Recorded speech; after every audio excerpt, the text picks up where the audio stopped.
Hello guys, welcome back my YouTube channel. तो इस chapter के स्टार्टिंग में एडल बोल रही होती है, जब मैं सेरेना से बात करती हूँ तो मुझे ऐसा लगता है जैसे मैं तैर रही हूँ। मुझे गुदगुदी हो रही है और गर्माहट महसूस होती है। पहले तो मैंने सोचा कि तुम कॉटन कैंडी की तरह हो, लेकिन मैंने अपना विचार बदल दिया क्योंकि कॉटन कैंडी बहुत हल्का महसूस होता है, लेकिन वह मुझे अलग महसूस कराती है।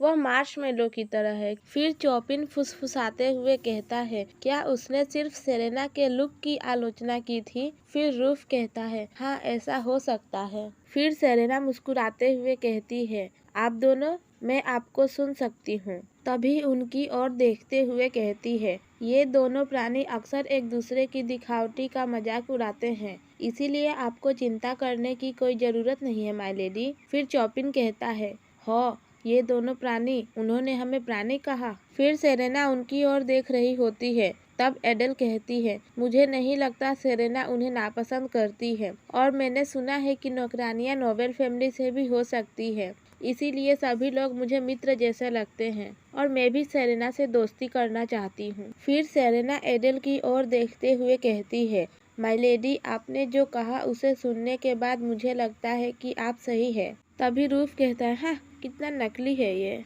फिर एडल कहती है, मैं खुश हूँ। तब सेरेना कहती है, माय लेडी और खाइए।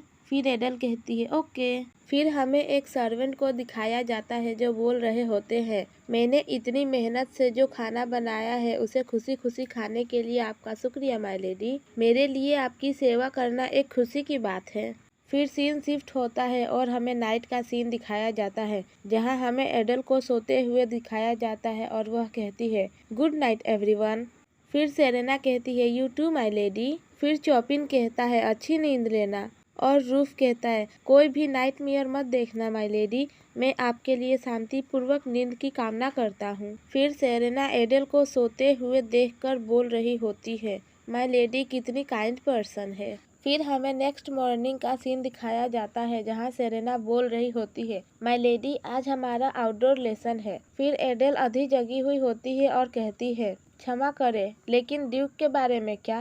तब सेरेना कहती है, ड्यूक की आज घर लौटने की कोई योजना नहीं है और कृपया मुझसे फॉर्मली बात न करें। तब सेरेना कहती है, ओके।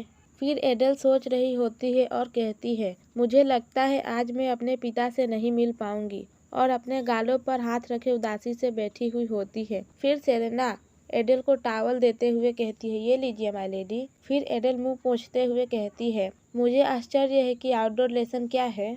तब सेरेना एडल को रेडी कर रही होती है। फिर वहाँ दो मेट्स आपस में बातें कर रही होती हैं। पहली मेट बोलती है, क्या यह टोपी बेहतर है? फिर दूसरी मेट बोलती है, बिल बहुत छोटा है, हमारी महिला साथी धूप से झुलस सकती है, लेकिन यह उसका पहला मौका है, उसे चोट लग सकती है, इसीलिए क्या यह मजबूत टोपी का उपयोग करना बेहतर नहीं होगा? फिर एडल मन ही मन सोच रही होती है, आज के मॉर्निंग गार्ड्स निश्चित रूप से माइकल और फेबियन ही होंगे, लेकिन वे मेरी ओर क्यों नहीं देख रहे हैं? वे जमीन पर क्यों देख रहे हैं? फिर सेरेना बोल रही होती है, हमारी लेडी को बिल्कुल भी चोट नहीं लग सकती, इसीलिए सबसे सुरक्षित विकल्प को ही अपनाएं। फिर सेरेना एडल को कैप पहनाकर रेडी कर देती है। तब एडल पूछती है, यह आउटडोर लेसन क्या है? तब सेरेना कहती है, इसका मतलब यह है कि आप डेस्क पर नहीं बल्कि बाहर सीखेंगी।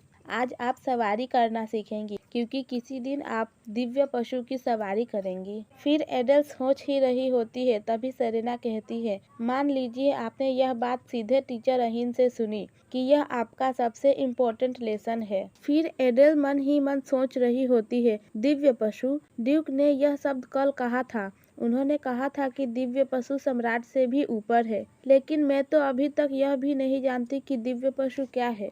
और बहुत डरते हुए कहती है, क्या यह एक प्रकार का जानवर है? मुझे जानवरों से डर लगता है, मैं तो उसके करीब जाने से भी डरती हूँ, इसीलिए मुझे उन पर सवारी करनी पड़े तो? मैं जानती हूँ कि युद्ध के कारण केवल लोग ही नहीं मर रहे हैं, बल्कि जानवर भी भूखे रहते हैं और भूख से मर जाते हैं, इतने भूखे कि वह लोगों को भी खा जाते हैं। मैंने जानवर को मृत शरीर खाते हुए देखा है, और तो और मैंने एक बच्चे को चील द्वारा उठा लेना भी देखा है, तथा एक अन्य बच्चे को जांघ पर कुत्ते के काटने का बड़ा निशान भी देखा है। क्या मुझे आउटडोर लेसन करना होगा? फिर हमें मैट को दिखाया जाता है जो बोल रही होती है, हमारे पास नाप लेने का समय नहीं था, इसीलिए हमने आसपास के सभी नोबल फैमिली से जिनकी बेटियां थी कपड़े खरीद लिए। हमने अपनी पहुंच के भीतर मौजूद हर सैलून से लड़कियों के कपड़े भी खरीद लिए हैं। नोवेल ने हमें एक बड़ा बजट दिया था और कहा था कि हम जो खरीद सके खरीद लें। फिर सेरेना कहती है, आपने अच्छा किया। तब एक मेड बोलती है, सफ़ेद कपड़े अव्यवहारिक है, क्या हमें उसकी पेंट के लिए केवल सफ़ेद रंग के ही कपड़े चुनने चाहिए? लेकिन इसमें घूमना काफ़ी असुविधाजनक है। फिर दूसरी मेट कहती है, रुको, सब लोग चुप रहो। फिर हमें एडल को बहुत दुखी दिखाया जाता है जहाँ सेरेना बोलती है, क्या आप ठीक है माय लेडी? फिर एडल रोते हुए सेरेना को हक करती है और कहती है, बड़ी बहन